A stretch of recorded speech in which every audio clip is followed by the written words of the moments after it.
La da dee, la da doo, la da da. Hello, hello, and welcome back to Comic Book Herald Live. Hey, everybody, I'm Dave Busing, founder and editor in chief of comicbookherald.com. It has been a while. It has been a minute since we've had a live stream. So much to talk about today. We're going to talk about Deadpool and Wolverine hype or anti-hype. Russo's returning on Avengers. Ultimate Trade Collections, Ultimate Black Panther Volume 1, now complete. We got 6 issues out. From the Ashes. How was X-Men From the Ashes trending? We got a new Teenage Mutant Ninja Turtles #1 out today. I haven't read that yet, but I have some Turtles thoughts here. Talk about what's good in the world of comics. And then I've also got, we got picks. We got new Best Comics of the Week picks. Talk about these today. We got Age 16. By Rosanna Fung, and The Rabbi's Cat is my classic comic pick. We'll talk about those, and then we'll do Tax Time, where I rank them on CBH's best comics of all time. All right, I got a question here in the chat already. Thanks to those of you joining live today. Get in your questions, get in your thoughts. Where's the singing? All right. They're the world's most fearsome fighting team. The heroes in a half shell and they're green. When the evil shredder attacks, these turtle boys don't cut 'em no slack. There you go. There's your fix. You happy? You happy now, Javi? That's all I want to hear. Get in your questions, get in your thoughts, and we'll do it. Listen, I'll perform on demand. It's been a few weeks. I had an interview last week with Jordan Morris, the writer of Youth Group, a new graphic novel out right now from First Second. Interesting, solid First Second graphic novel. They don't produce anything less. You can go check out that interview on the channel. Jordan Morris, also co-host of Jordan Jesse Go with Jesse Thorne, a good podcast to recommend checking out. His graphic novel that came out in 2020 called Bubble is in the works for an animated feature with Seth Rogen involved in some capacity. So you can go. It was probably the least attended live stream I've ever done, which I don't really mind, frankly. I don't do this for numbers. I think as all of you you're like, yeah, we know. I do this because I enjoy it, and some folks seem to get value out of it. And then documenting, the comics that I like, that helps more people over time. And I get to share that with the world, and that's cool, and that's a fun thing that I like to do. But definitely, I do feel awkward when I have a guest and they know it's live, and it's like, oh, there's like 3 people on the stream. Like that's a little a little awkward for me, but fortunately, everybody's cool. But yeah, no, I'll keep doing stuff like that. I don't know. Like I said, I think like one interview a month, because I tend to go hard. On an individual's work, as I did with Garth Ennis, right? If they're gonna come on and take the time to talk to me. So today we're gonna talk about new comics. We're gonna talk about all the fun stuff going on in the world of Marvel and pop culture. Let's start here.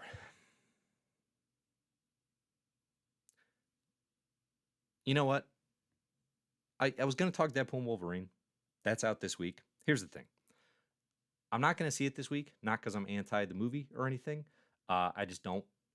It's no longer like I have to go opening weekend type fodder for me. The reviews seem to be very, very heavily mixed. It kind of feels like everyone has. It feels a bit political in the sense of like everyone has kind of made up their minds on where they're at with the MCU. And obviously this can ebb and flow based on the quality of the material, but it kind of feels like, for the most part, especially critically minded folks who are often thinking about this stuff and writing about it and talking about it all the time, you kind of know where you stand, on the MCU at this point. Either it's like, listen, it had an incredible run and it's over, and any attempts to kind of recapture that we're just kind of just not letting it go, or you have the folks who are still heavily invested, and they're like, this is it. This can reboot it and refresh it. I mean, to me, Deadpool Wolverine feels like a stopgap. I think it's probably the wrong impulse to make every single new Marvel Cinematic Universe film a simultaneous referendum on the state of the MCU. Like, the state of the MCU is fairly clear. It was at a peak with Avengers Endgame. That peak has severely waned, and now we're kind of somewhere in the middle and grasping, I think, in some ways, at an age of nostalgia, right? Um, for a time that wasn't that long ago is the weirdest thing. And I think like until Fantastic Four drops and until they drop X-Men, there's really no point in doing these constant referendums on the MCU. Like it is not going like Deadpool and Wolverine is not going to underperform to such a degree that Marvel and Disney don't get to their X-Men movie. You know what I mean? Like the only things that are going to matter is nothing in between all this. It's going to be, is Fantastic Four a hit? And does that signify a way forward with a new franchise? And do they hit on X-Men? That's all that's going to matter. Everything else is just kind of hopefully nice moments in between, but all kind of a holding pattern. I mean, you definitely do get a sense of desperation. You get a sense of trying to reclaim old successes. It's a bit 2000, the year 2000, bringing Chris Claremont back to write X-Men, right? Going back to the Russos on Avengers, bringing Hugh Jackman back as Wolverine, those sorts of moves where you're like, we need to grasp back at the things that worked for us. Although I'll say in the case of the Russos on the Avengers, I don't know why they moved away from that in the first place. Presumably the Russos were like, we want to take on other things. I saw The Gray Man on Netflix. Not that good. Maybe some of their other stuff's awesome. I don't know. Like they were a good fit in the MCU machine. Their Cap stuff, their Avenger stuff did really flipping well. I enjoyed it quite a bit.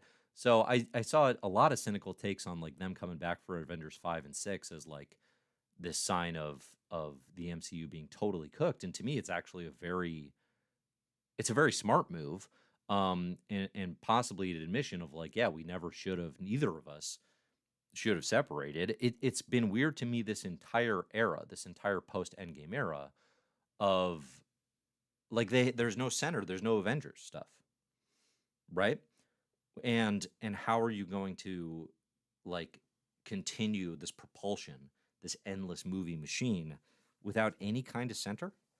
It's the same problem the comics have that I talk about all the time. But to me, it's like they wanted to flex their muscles.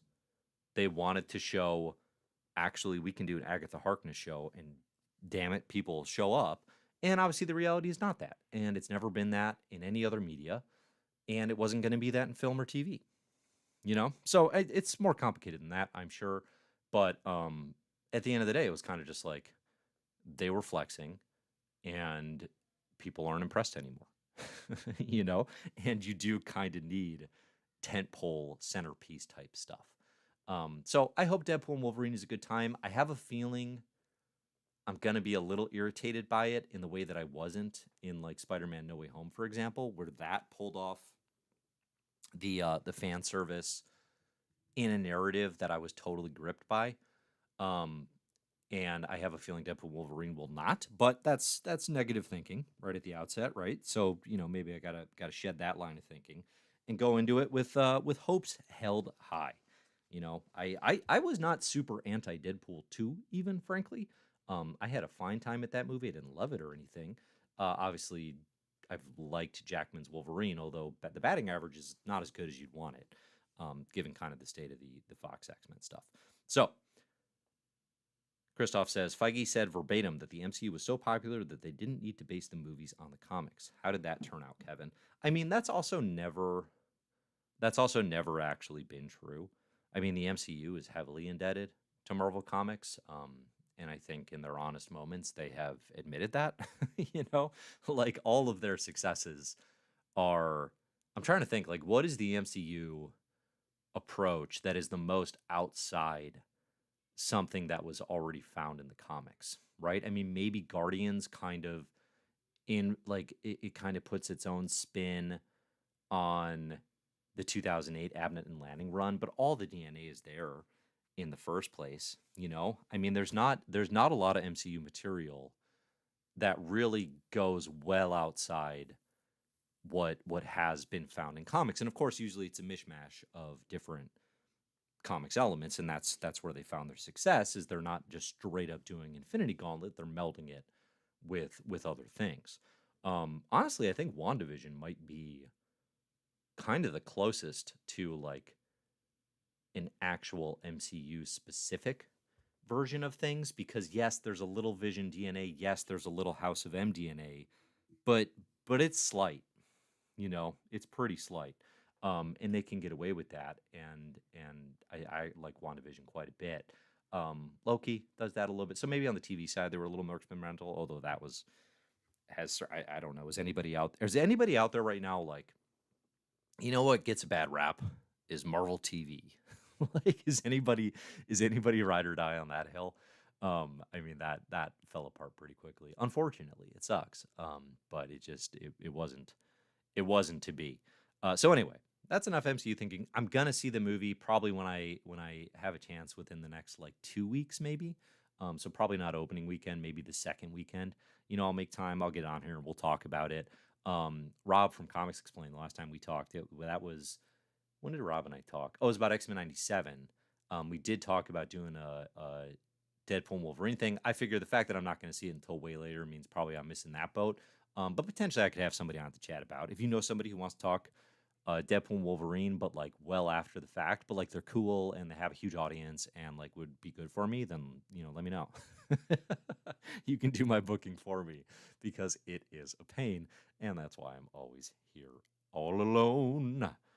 All right, what else is going on in the world of comics? X-Men from the Ashes. Okay, we had Phoenix #1 came out last week. Nick's #1 came out this week. I'm going to talk about Nick's a little bit today. I don't have a heck of a lot to say about Phoenix, other than I generally like the premise, but the From the Ashes era continues to not really be for me, which is fine.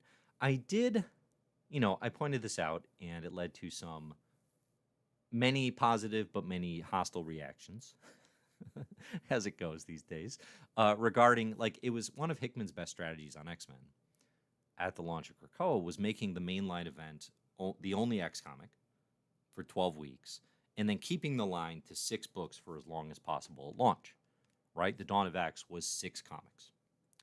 And it stayed that way for a minute.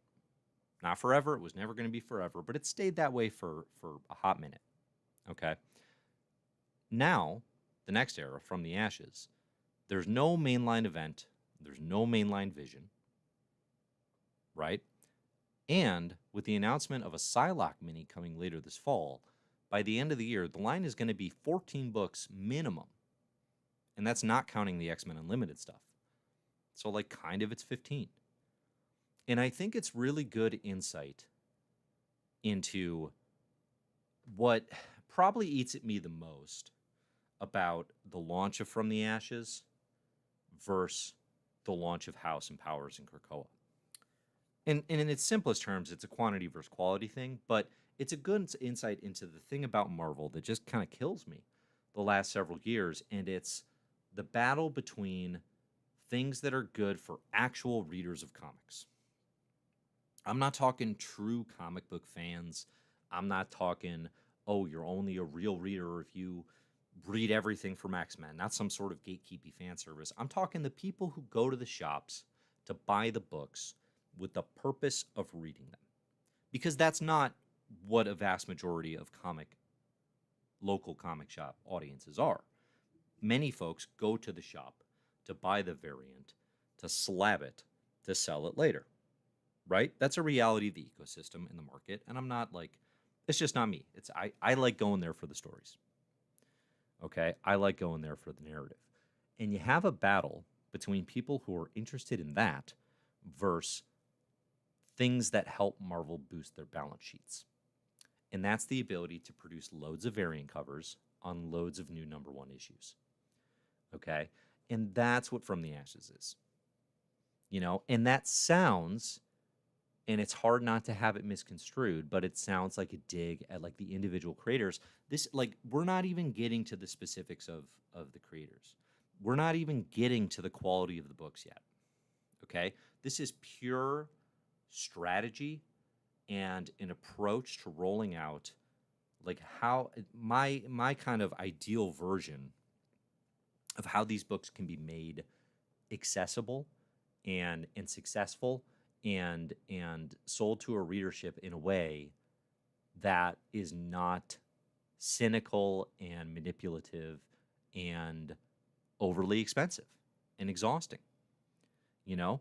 And I think that is for, like, again, you want to call out the quality of Dawn of X in retrospect, verse from the ashes. That's not the argument I'm having yet, right? That's not the argument I'm having yet. The argument I'm having here is looking at 6 issues, tight narrative, all circling around this momentum, enormous momentum of House of X and Powers of 10 versus 14 books, 14 new number ones minimum by year's end, circling nothing, circling the drain in the sense that there is nothing there at the core. There's no idea, there's no vision, there's no purpose. You know, they are all, and in it, like, again, like in a vacuum, there's some appeal, and you know, like Black Label, for example, or the Doom book that Sanford Green did with Hickman. There's some appeal to comics and superhero comics that just exist without the weight of continuity, right? That just exist and get to do their thing.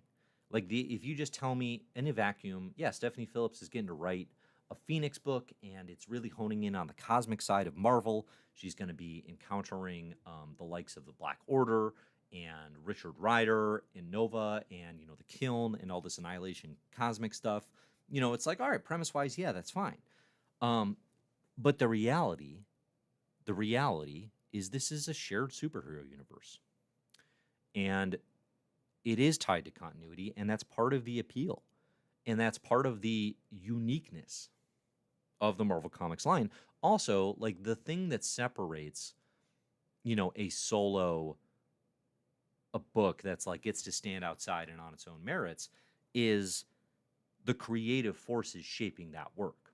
Like, it's cool getting to see Junie Ba do his thing on Robin the Boy Wonder in a Black Label book. It's cool getting to see Daniel Warren Johnson with Mike Spicer doing his thing on Wonder Woman Dead Earth. It's cool getting to see Sanford Green and Jonathan Hickman doing their thing on Doom. The From the Ashes is just like the absolute meat and potatoes, middle of the road, kind of like, we're going to pump these out once a month. Fast food type stuff. You know, we cannot sit here and pretend these are prestige creative books. The ambition is right in the middle. It is to appease as many folks as will buy them. And I hope, again, like I said when I reviewed X-Men #1, there are going to be a couple that step outside of that, and creators that bring more ambition to it and that nail it. And I still have high hopes for Storm. I still have high hopes for Sentinels. Right? But you look at what DC does on Black Label, you look at what they're talking about for their absolute line of comics, and just kind of the ambition, the energy around it, the names attached. A lot of big creators coming in, and they're all, you know, saying, hey, we're all going to take our biggest swings. And that's what you say when you're trying to sell a thing. And many of those will miss, and some will be good. And that's the nature of these universes. But From the Ashes, it's like, what do you say if you're describing this era other than meat and potatoes, back to basics? All like, and that's, so Nyx came out today, and it's the first one of the 3 that actually at least exists in the moment. It actually at least exists in 2024 in regards to Marvel continuity. The first 2 books, the first X-Men #1 and Phoenix #1, those could have come out in 2011. I could have told you those came out in 2006. You'd be none the wiser, right? If you just dropped in from space and you've been taking a long nap. It's the only place to take a long nap these days is space, right? Where else are you going to get that kind of peace and quiet? You know, in this economy, can't take a long nap. You kidding me? So it's just like, it's very, it's not even upsetting. It's just kind of, it's like exactly the kind of like worst version that you mostly thought it was going to be. Everything's just bleh. Um, and I do think it's not a good thing that the From the Ashes launch, its defining trait is going to be QR codes. you know, its defining trait is going to be QR codes. When people look back right now, again, some of these books are going to be fine, but when people look back, they're going to be like, hey, remember when Marvel replaced the last page of every X-Men book with a QR code? Because I thought that was just like an X-Men #1 thing. Like, hey, we're just going to try a little trick. And when I tweeted about it today, like people were like a bunch of responses were roasting the QR code. And I was like, that's funny. I didn't know people had turned on it to this degree. Apparently there's a story that like, no, they're going to do this with like every comic. Like they're like apparently the Marvel plan, and who knows how long until fan backlash gets them to walk on this, because there's no way this lasts forever. But apparently the Marvel plan right now is the last page is not going to be a printed version of the story you're reading. It's going to be a QR code. And I think the rationale here is an attempt to deflate piracy, or to deflate leaks, maybe in advance of like the final page cliffhanger, like getting out on social days in advance. Um, I guess with a QR code, you can also kind of track readership, which on it that to me, if you haven't seen this, it's literally you open the page, and I wish I had it next to me. You open it, and the last page is just a white space, very Hickman, and a QR code in the middle, and you scan the QR code, and then that gives you the digital version of the last page you're reading. As a purchaser of a physical print product that costs too much, it sucks. I mean, it's 100% a bad experience. Like, I have not seen anyone who's like, yeah, I'd love it, dig it. And I was kind of willing to roll it off as like a weird Marvel curiosity until I realized like they're probably gonna be doing this for a few months at least, before they're able to like roll back how much readers are going to hate this. Um, just another great example of like just very short-sighted, strange thinking going on. If you're out here and you've picked up your Marvel books today or last week or whatever, and you're experiencing the QR codes as well, get in your thoughts. Who's going to be the QR code defender? Come on, let's get the QR code defender to log on and tell us why it's actually a great thing, because I don't see it. Again, if they made the main argument, and you shouldn't do this with the last page of the book, but if the argument was like, hey, this gives comic shops better data about, because it tells Marvel like who's reading their books and where, and it helps your local comic shop, because now we have better data about like their actual like selling through comics. That would actually get me to like scan the thing. Like I would actually take the time and be like, oh, I can support my LCS by providing some sort of regional data or proof of actually opening and reading the comic. Like that would convince me. But just doing it without any sort of like indicator. I mean, because the suggestion when you include like a digital thing like that is like, oh, this thing you download is going to be big. And it kind of just keeps being the last page of the reveal, and it's just an inconvenience. It is also, I mean, listen, I'm trying to not be a jerk here, but like, using QR codes in 2024 now as your way to combat piracy? Like what? Like now's the time to start rolling out the QR codes? I mean, good grief. Like, oh boy. What are we doing? Also, I don't understand how this is going to combat piracy at all. I don't get that one either. I suspect the pirates aren't terribly worried. Right?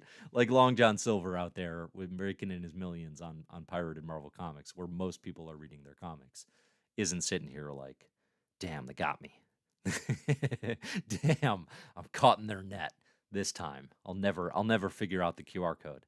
The famously not digitally savvy pirates, digital pirates of the world, are going to be like, damn, what's this? This isn't, I don't know what to do with this. What's my move now? You know, like, I don't know what that is. Hopefully it goes away soon, but it's got I mean, there's no way they don't have like several to the printer we're going to have to wade through. Warren points out it completely defeats the purpose of buying physical copies. Yeah, like, and that's the ultimate insane irony of this is it most heavily penalizes the folks who buy a physical product because it's not going to be in collected editions. I don't know if it's in digital. If it's not in digital, that's preposterous as well. But like it most heavily penalizes the people who are like the day ones who want to read it the second the thing comes out. And if you're like, what's the big deal? You just take out your phone, you scan it, no big deal. I'm never gonna do that. like like maybe I'm just being stubborn. That is just not a thing I want to do. It takes me out of the reading experience. It delays the impact of a page turn. It's just not a thing I'm gonna take the time to. I would rather not know what's on the page than take the time to open my camera and scan that QR code. And if that's just me being insane and stubborn, so be it. But that's genuinely how I feel. Javi says Brevoort said it was bonus scenes. I don't think it was. I mean, they can try to position it as like, oh, it's extra content. Which, first off, then make it cool, make it unique, make it interesting, make it worthwhile. But it's kind of like just the last page of the comic, right? I won't out you, but someone here says I pirated X-Men #1 and they include the QR page. So yeah, kind of no purpose. Right? So okay. So that I mean this throws pirating out the window.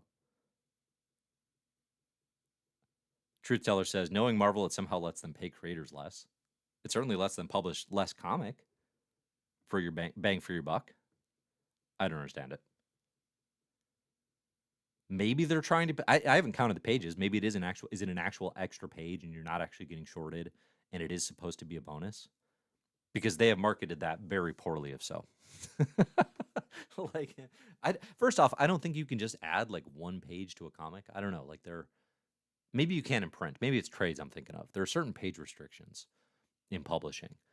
Maybe that's only in trades though. Anyway, if it's truly a bonus, like Marvel, make it known this is added value and that's not penalizing people because that is not what folks are taking away from this. Banksy says, I can also see it being a way to see how popular the books are as a whole, including piracy versus raw sales. See, now that I'm a little on board with. But I would actually prefer some messaging or communication to that end. You know? I would like it if they pointed out like this will help. Again, like I said, the framing would be this will help. It's very political messaging, but it would be like this will help your LCS because it gives us better data about who's reading our comics and how many they should be selling. I would do it then.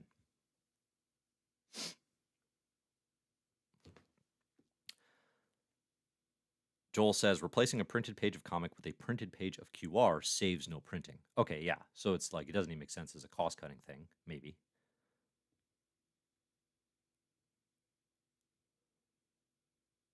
Christoph says, imagine going to the movie for Deadpool and Wolverine, and the movie ends 5 minutes before the end with a QR code. I was thinking that analogy, right? You get to the third act, and it's like, who's the big bad going to be? And they turn around, and it's like a QR code on their face. And everyone in the theater's like excitedly like, yeah, let me scan this. You know, you could get away with that almost. And it does feel like a Deadpool gag. Like that's not the worst Deadpool gag. If you're like, we couldn't get Tom Cruise's Iron Man, but if you scan this QR code that's going to be floating on the Iron Man in our movie, it'll take you to the Tom Cruise image. That's a fine joke. It's not a great publishing strategy. And it's not something fans are going to appreciate at all.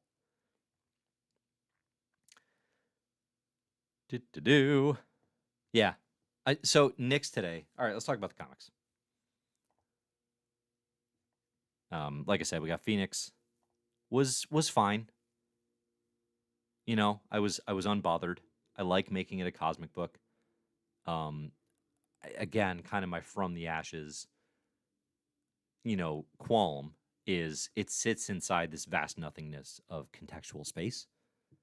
Like again, this book could be published at any point in the 2000s, and you would not know the difference.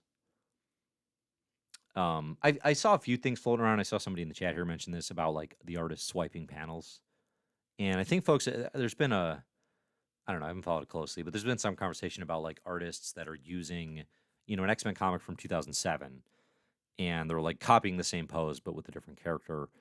I gotta say, I'm pretty unbothered by that. Um, so long as it's not out and out like plagiarism, you know, of someone else's work. Like I'm not bothered by using previous Marvel Comics like poses as reference for your new characters. I guess I'd be curious to hear for anyone in here like who is bothered by that. I mean, obviously like Greg Land is famous for like tracing and, kind of for copying other people's work, and I think that feels shady. But I mean, if we're talking panels within 24 pages and we're just kind of it's described as swiping. Like if we're talking whole pages and an entire designs where it's like, oh, they just traced this other person's work, that to me feels like stealing, like swiping, and like an actual problem. If we're saying, I mean, the example I saw was like Jean is posing in a way that is similar to a way that Storm posed in a comic from like a decade ago, and that to me is like, why did you even notice that? Like, I really like X-Men comics. That's who reading this comic for the narrative would notice or be bothered by that, unless we're talking about like famous, you know, um, homage, like Wolverine coming up out of the sewer, and then it's a callback to something that everybody knows. I don't know if there are folks out there who follow this more closely, and they're like, no, here's why it's a problem. I mean, hit me up with the thoughts, but so far I haven't seen anything there that seems like much of an issue. Nyx came out today. Was the one I wanted to focus on first. It's probably the best of the three From the Ashes books so far. Two thoughts on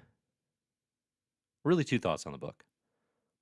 It's really weird that Marvel thought bringing back Nyx, which is listen, I don't use this word often, deeply problematic, like really screwed up, rarely discussed miniseries from the early 2000s that technically debuts Laura Kinney, but like we're all fine to have moved on and pretend it didn't.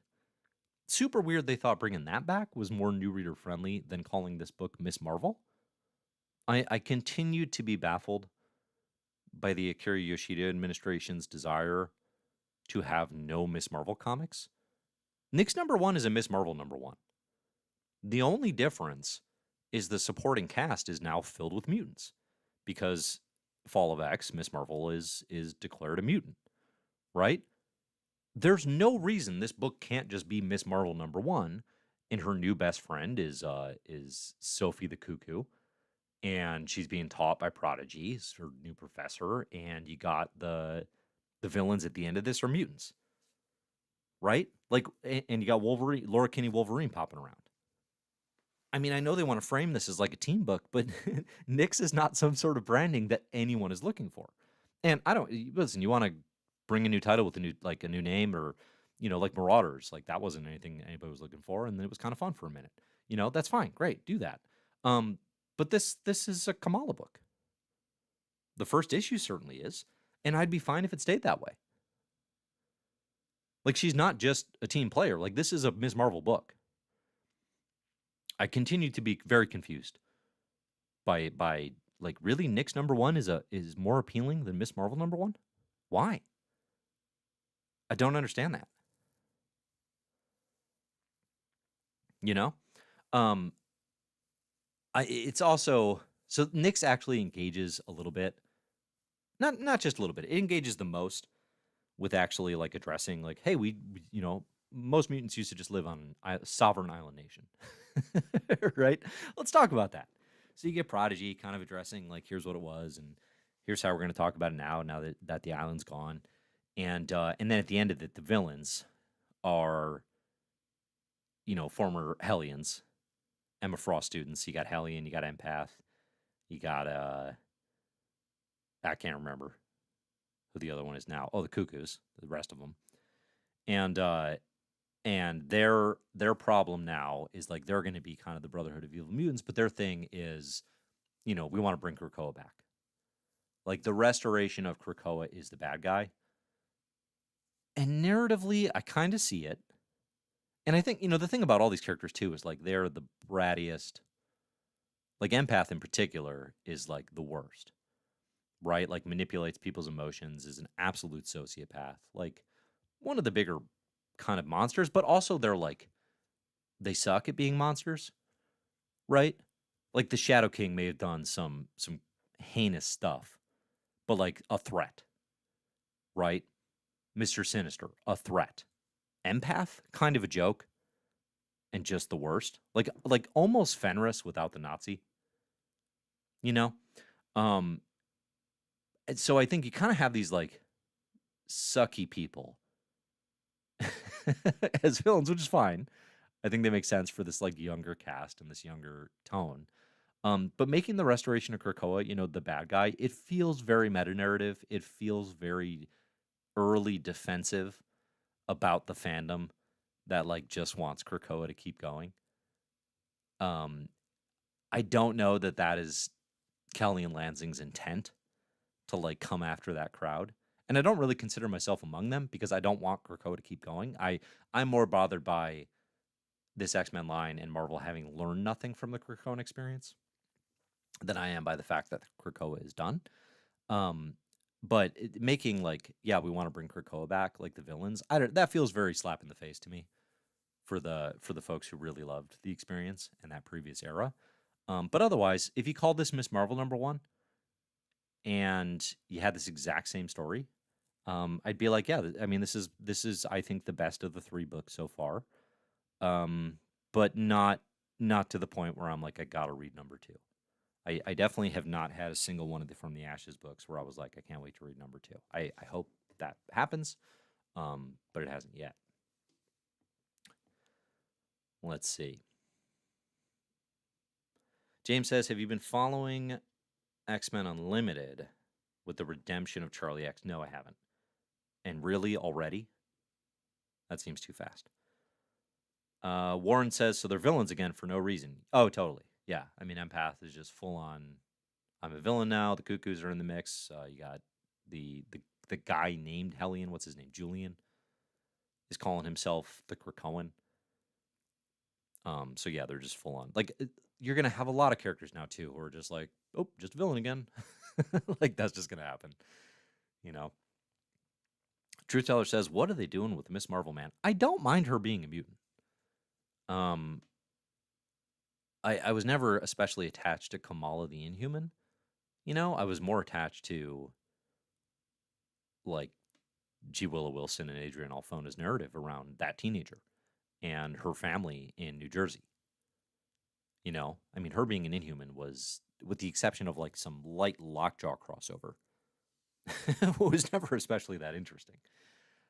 But yeah, I mean, I've talked about this in the past, but this particular era of Marvel is deeply disinterested in younger characters, in kind of anyone who was established in the 2010s or even like the Young Avengers, going back to like the late 2000s, and Kamala has fallen prey to that. I mean, it's again for a character that had a TV show that was in a movie, it doesn't seem like that far of a stretch to be like, oh, they could probably continue to have an ongoing, and Marvel wants nothing to do with that over the last 2-3 years. You know, they're trying to mix her into X-Men, but again, like this book reads like a solid #1 for a Kamala book.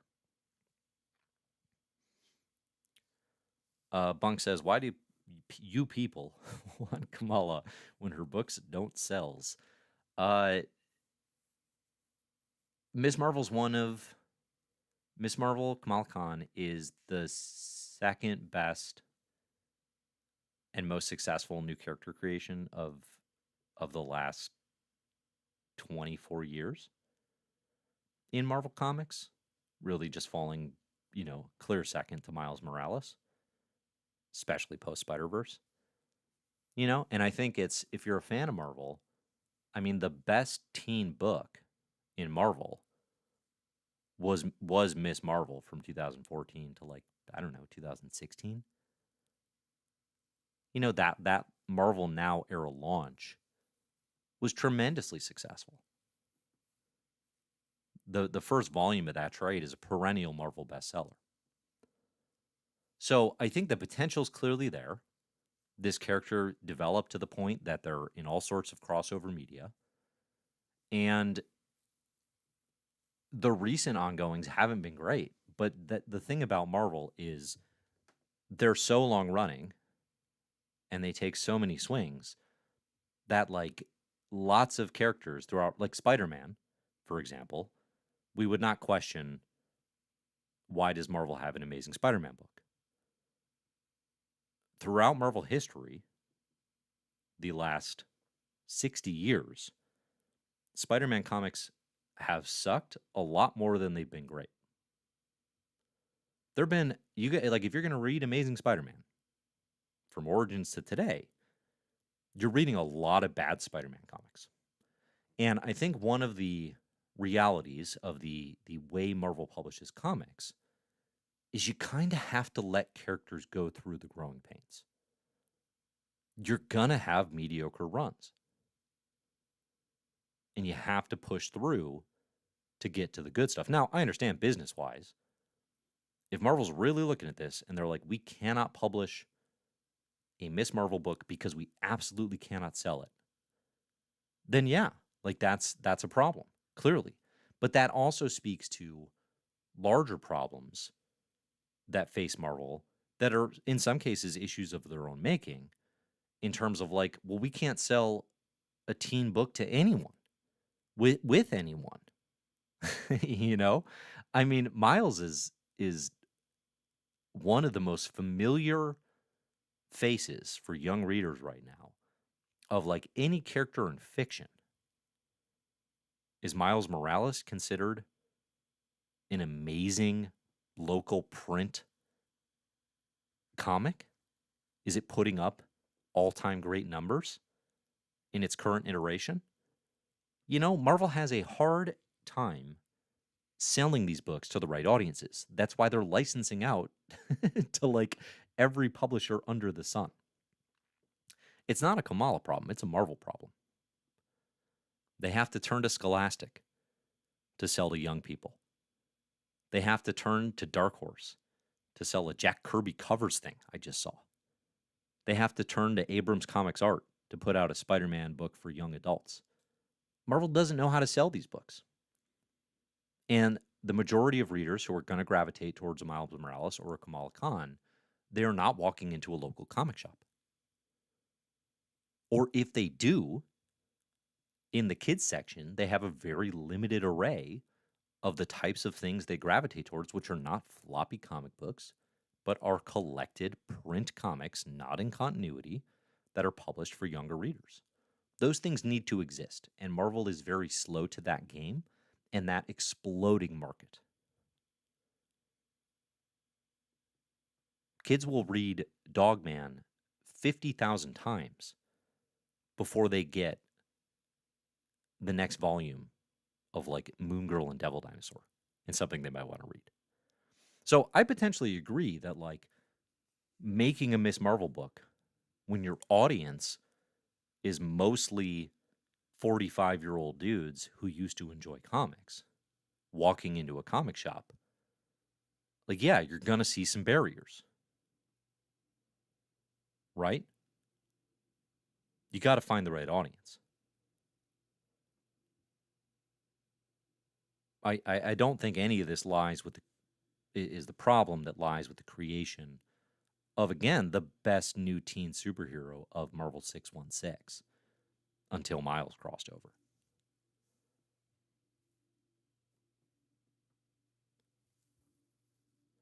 I think, too, I mean, a lot of times, like, there's a lot of material that is written for younger, like, early Spider-Man, or even Ultimate Spider-Man, not the new one, but the Bendis and Bagley stuff.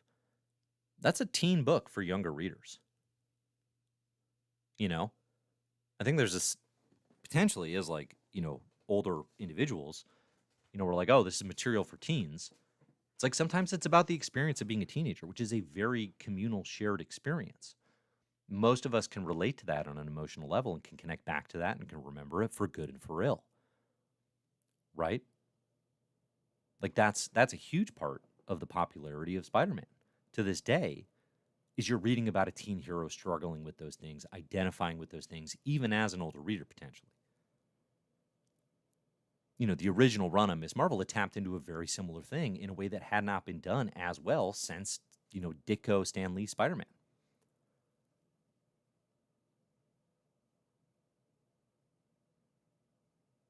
I think sometimes too, there's a misunderstanding that like, I mean, one thing I'll never subscribe to because I'm a fan and I like high quality comics and it impacts me very little how they do financially.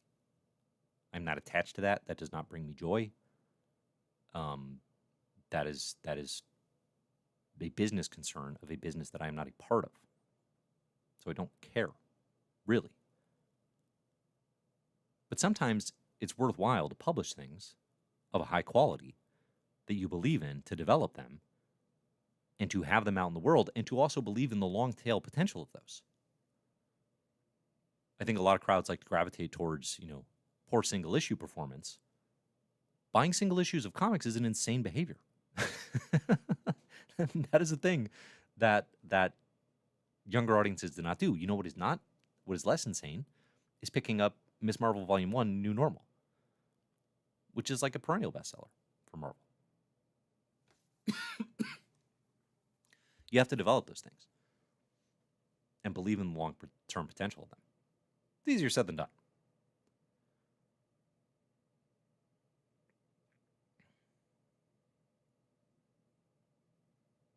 Banksy says, I was a teenager once. A teenager in love. Boss says, how was Phoenix? Fine. I hope it turns into a big Jim Starlin-y cosmic book. Honestly, like, the less Phoenix is connected to X-Men, the better. Like, just go full cosmic with that. That'd be great. Let's see, what else came out? Oh, we were going to talk about Ultimate Black Panther. So the Marvel stuff I am enjoying continues to be the Ultimate Universe in the Ultimate line. Ultimate Black Panther number 6 came out today. Listen, generally speaking, I like what Hill and Caselli have done. But it's so slow. When I reviewed the first volume of Hickman and Chiquetto's Ultimate Spider-Man, I highlighted how, slowness is going to be a critique of that. And it's going to be this complaint that is consistently levied across all of the Ultimate titles. And, with Spider-Man, I kind of said it's a feature, not a bug. Like, I don't mind Hickman and Chiquetto taking their time and building because they're also kind of delivering on a single issue basis as well, to a certain degree. Ultimate Black Panther is, and Ultimate X-Men, because I read Ultimate X-Men, which came out last week as well with Peach Momoko. These are very slow comics. Like, they are very slow developing. They are not built for the single issue. They really aren't. They are built for the trade. They are built for the digital binge. And I don't necessarily... And honestly, that's how a lot of, like, the original Ultimate Universe was. I mean, these were Bendis writing for the trade, like, very, very deliberately. In Ultimate Spider-Man especially, right? Ultimate Black Panther, I like the seeds that are here. I like the characterizations. Through 6 issues, we've got T'Challa. He's got a new uprising from Khonshu, the Moon Knights, who are at the behest of the Maker. They're coming for Wakanda.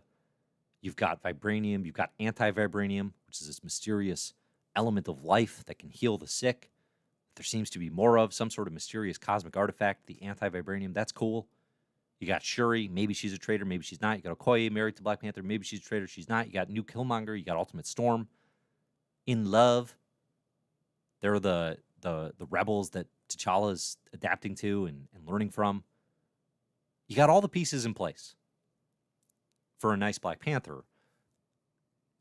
But getting to the end of the 6th issue, and ending it with Conchu walking away saying, "All right, we'll go to war then." We've spent 6 issues like knowing that like we started issue 1 there with like, "Oh, we're going to go to war." Like it is a snail's pace. I mean, I cannot endorse buying this in single issue at all. I would absolutely encourage you to pick up Ultimate Black Panther and Marvel Unlimited or the trades. I mean, Hill's doing the thing too where he is stepping aside and giving Caselli space to do wordless pages. And I often kind of love that. He's not overwriting. Honestly, at this point, I would kind of say he's underwriting. But frankly, I prefer that because you can move more quickly through a comic. I mean, this you're going to be able to read this trade in 20 minutes.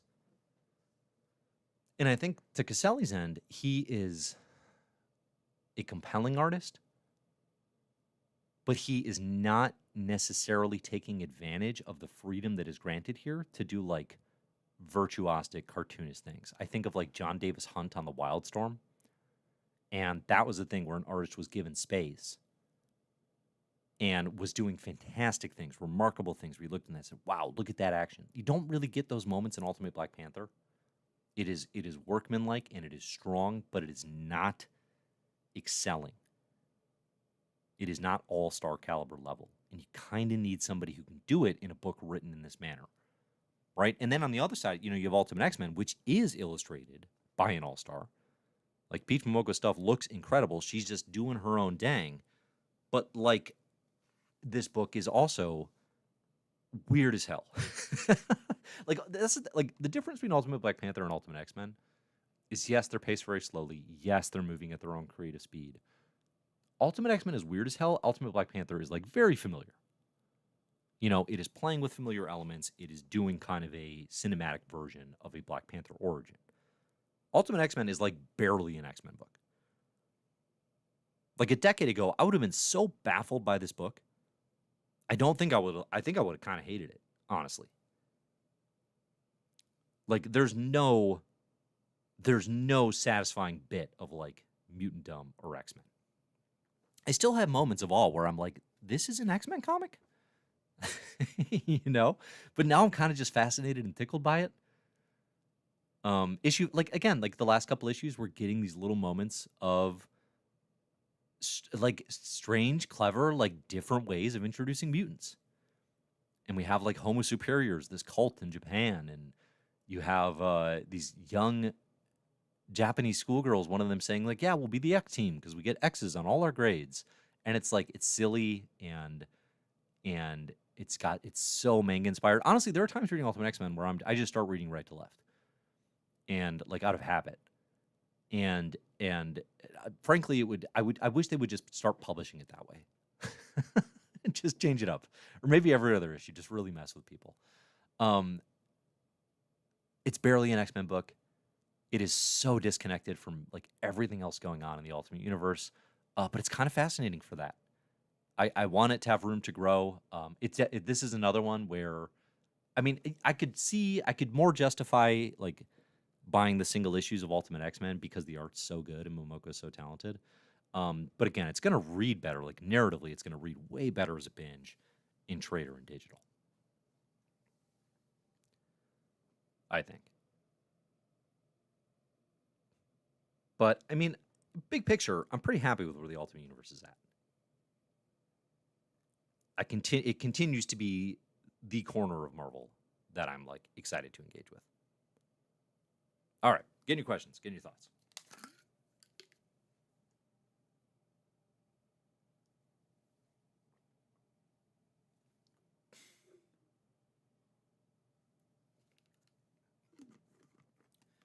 Dow says, "I'd rather enjoy weird than normal." Yeah, sometimes it's really appealing. I mean, a lot of times it's really appealing to like break the box. I mean, there are panels from this last issue, like a dude's like old perv's face melting. Like, you don't see that in X-Men comics. I mean, visually, it is the best X-Men comic. But again, narratively, it is like it's light. It's not doing what you'd expect. I'm curious if it can start to like walk that line a little more thoroughly. All right, real quick. We're going to wrap with my favorite new comic of the week. Show this at the very start of things. Let's see.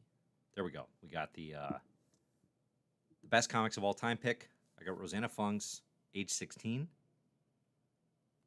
Speaking of reading books of teen narratives, Age 16 is all teens, all the time. At an absolute minimum, I love Fung's structural ambition and scope in Age 16, out now from Anik Press. It's a gorgeous graphic novel. Let's pull it up here. Tracks one Chinese-Canadian family line, a grandmother, mother, and daughter, with chapters of what each of them were like and experienced at the age of 16.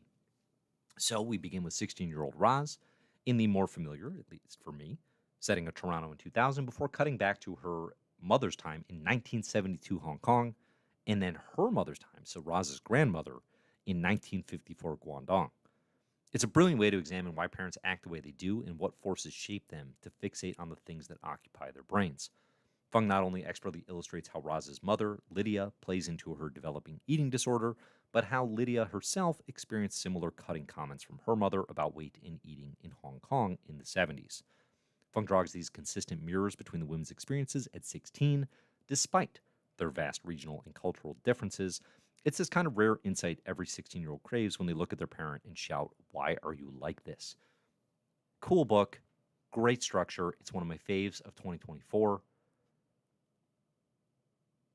Light on its feet, great character expressions throughout, really captures the spirit of being 16. Great use of color to illustrate, like everything in Toronto is purple, everything in Hong Kong is orange. This starts to blend more. We get green as we go into Guangdong. This is a favorite of the year. I think it's going to be on a fair amount of best of the year lists. It's a good one. It's Age 16 by Rosanna Fung. Now, ranking this on the best comics of all time list, I had set it at around the 600 level, I think is where it's going to go. Again, we're out of like 1,200 ranked comics right now. It's going to, for me, the point of comparison is Roaming. Mariko Tamaki and Jillian Tamaki's really, really well regarded. Is that right? Was that the Tamaki sisters? Yeah. Really well regarded graphic novel from last year. I actually probably like Age 16 a little bit more. I think it's a little bit more ambitious with its traveling through time through the three women's journey. So the question then becomes, is it better than Ultimates by Miller and Hitch? Or, see, we got some weird stuff up here. Where do we draw the line for Age 16? This feels high. It's not better than Klaus. It's not better than Sin City. It's probably better than Love Everlasting, the ongoing from Tom King and Elsa Chartier right now. We're going to put it right there. This will be the new 600 on the list. It's going to be Age 16 from Rosanna Fung. Again, that's going to be one of the best comics of 2024. It's going to be on my list of my favorite new comics of July. If you subscribe to the CBH newsletter, which you can do on the website, or of course you just read CBH, you will find every month I publish a list of the best full new graphic novels or trade collections. When I say best comics, I'm talking about full completed works, and I share about 8 to 10 of those every month through the newsletter. That one's going to go in at the new number 600. Now, my pick for catch-up of the week is The Rabbi's Cat, which is going to go high. I've got a set looking at the 150 range. The Rabbi's Cat, here's the blurb. The preeminent work by one of France's most celebrated young comics artists. The Rabbi's Cat tells the wholly unique story of a rabbi, his daughter, and their talking cat, a philosopher brimming with scathing humor and surprising tenderness. In Algeria in the 1930s, a cat belonged to a widowed rabbi and his beautiful daughter, Labia. The cat eats the family parrot and gains the ability to speak. I've been pretty blown away by The Rabbi's Cat. Honestly, this is going to be one of my 200 favorite comics of all time. The cartooning here, by far, is so good. I mean, it's this blend of kind of this asymmetrical like way too skinny cat who has this really charming sense of humor. You have this rabbi and all these philosophical conversations around Judaism, but it's set in like 1930s again, like French Jewish community. So you have this blend of Jewish people and Arab people kind of together and interacting. It's not the there's questions and there's tension, but there's not necessarily the hostility that obviously is like overwhelming our world today and for so many years. So that's the Rabbi's Cat. Let's pull up a couple visuals here if you haven't. This one came out in like 2007, so it's been out for a long while. It's from the Pantheon graphic novel collection, which like you can't go wrong if you're reading a Pantheon book. It's really smart. It's really really like makes you think about religion, philosophy, life, all that big stuff. Literature, of course, should be doing. So the Rabbi's Cat, I'm looking in the 150 range. It's gonna go high. The question is how high. I don't want to overrate too, like something just because I just read it. At 150, I've got Shubik Lubik. That's another Pantheon one from Dina Muhammad from the last couple of years. That's better. That's pretty fantastic. That might actually have to move up. March is pretty amazing. Let's see, what else do we got? I probably like it better than Parker and Pride of Baghdad. It's better than Coates' Black Panther. And see, now this is where it gets ridiculous, because now I'm talking about this deep philosophical treatise on Judaism versus 1984 Secret Wars. Like, in no way are those comics' aims even comparable. We're going to put it right here behind March as the new 156 Comic Book Herald's best comics of all time. There we go. Again, every week that I do a stream, I'm going to do a best new comic of the week, which is, again, going to be like a trade. And I'm going to do a classic comics catch-up, assuming I've read one. Probably soon it'll be some classic Turtles. I've been reading a lot of Mirage Turtles with my kids, which has been a real blast. So, all right. Any final questions? Any final thoughts? I'll look at them now. Otherwise, I think we did it.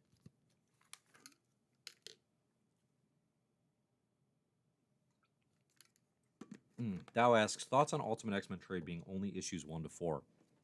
So this is something I identified earlier in the week. The product listings right now for Ultimate X-Men and Ultimate Black Panther both say that they collect issues 1 through 4. That is wrong. That is I'm pretty confident that is wrong. Not just because that would suck and be a ripoff, and not just because it wouldn't make any sense, because neither of those arcs are done at 4. Ultimate Spider-Man is already confirmed at 6.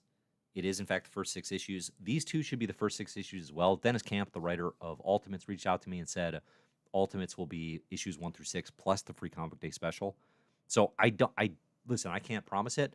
I think it's just the product information is wrong. I hope that doesn't kill Ultimate X-Men and Ultimate Black Panther, like pre-order trade stuff. But Marvel's got to figure it out. I don't know. Somebody screwed up on the product entry there, I think. All right. Warren says Ultimate X-Men is X-Men Evolution if it was a manga. Yeah, that actually feels kind of right. That feels kind of right. All right. Thanks to those of you who stayed through taxes. I will not be here next week. I will be here the following week. We'll catch up on all the good comics. And again, go over to CBH, subscribe to the newsletter, and you'll get this list of the best July comics. A lot of good ones this month as well. Nobody in the biz is documenting graphic novels like me. Thanks, everybody, for listening.